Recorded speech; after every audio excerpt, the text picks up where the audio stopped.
to this next section. We're going to recap some rules we already have.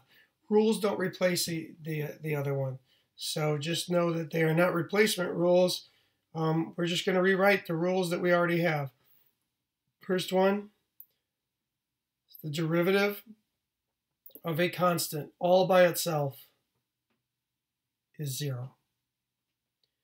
Next one, the derivative of a constant when multiplied by a function is equal to the constant times the derivative of that function. Derivative of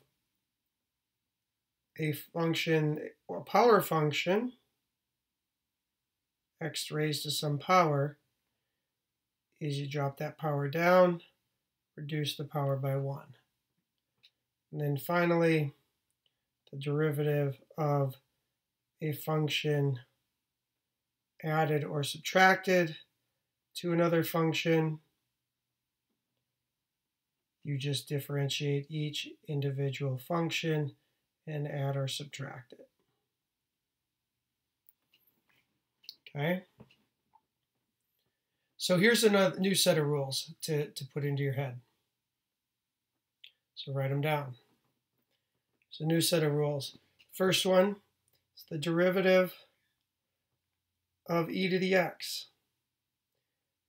E is just the number that's used in science. It's a number that's used for exponential growth and decay, and shows up in a lot of different hard sciences, including business. And the derivative of it is just e to the x. It's the easiest derivative to take because it is itself. The derivative of the natural log of x is equal to x to the negative 1 or 1 over x. The derivative of the sine of x is equal to the cosine x, and the derivative of cosine is equal to negative sine x. Okay, the new biggest rule we have is for today that you can do most of your work on is the product rule. Product rule says that if you have one function,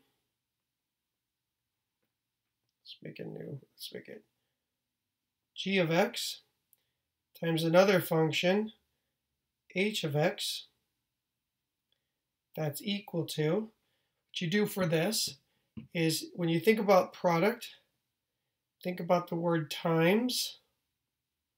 Okay, so if you say the word times, then you would use the product rule.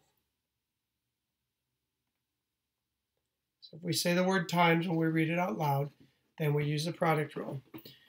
So in this case, the product rule is g prime of x times h of x plus g of x times h prime of x.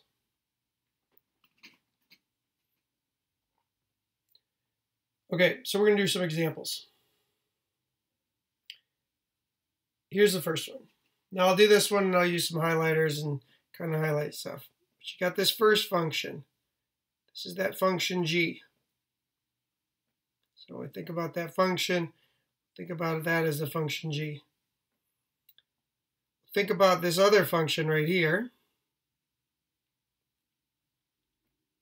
as the function h. Notice that we are multiplying these two things together. So when we are trying to find f prime of x, we would do g prime times h plus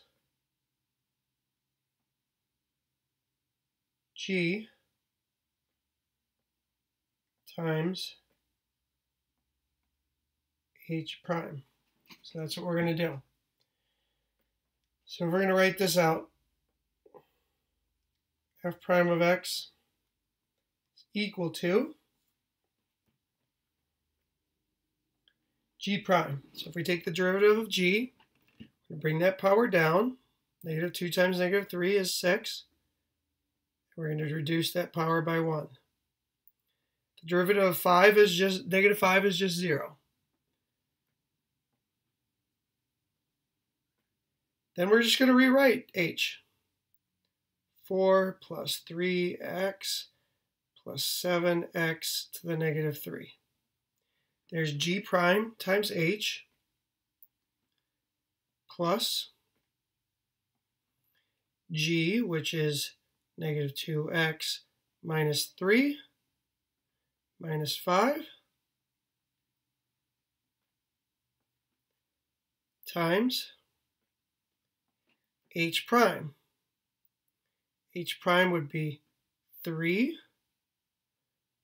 minus 21x to the negative 4. That's our derivative. I'm not going to use those color codings on the next ones because it's kind of a pain, but just know that that's our derivative. Take the derivative of the first one times the second one plus the first one times the derivative of the second one. So, if we go to this next problem, we have to take the derivative of this one.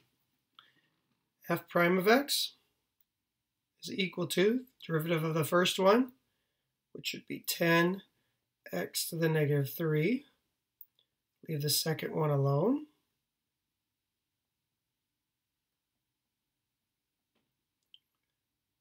Plus, now we're going to leave the first one alone.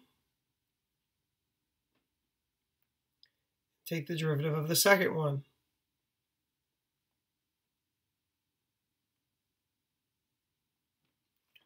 And you should be good with that. If you practice these rules, they're not so bad. Example 3. We have that first stuff in parentheses times the sine of x. So we're going to use the product rule again. So dy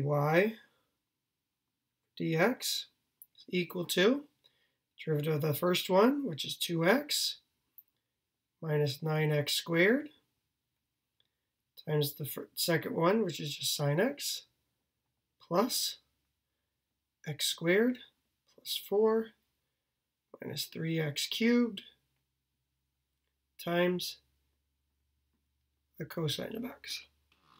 We take the derivative of the first one times sine x plus this first one times the derivative of sine, which is cosine.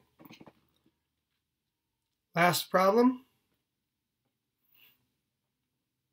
F prime of x is equal to, if we take the derivative of the first one, drop that power down, reduce it by 1, leave the second one alone, plus the first one, the derivative of the second one,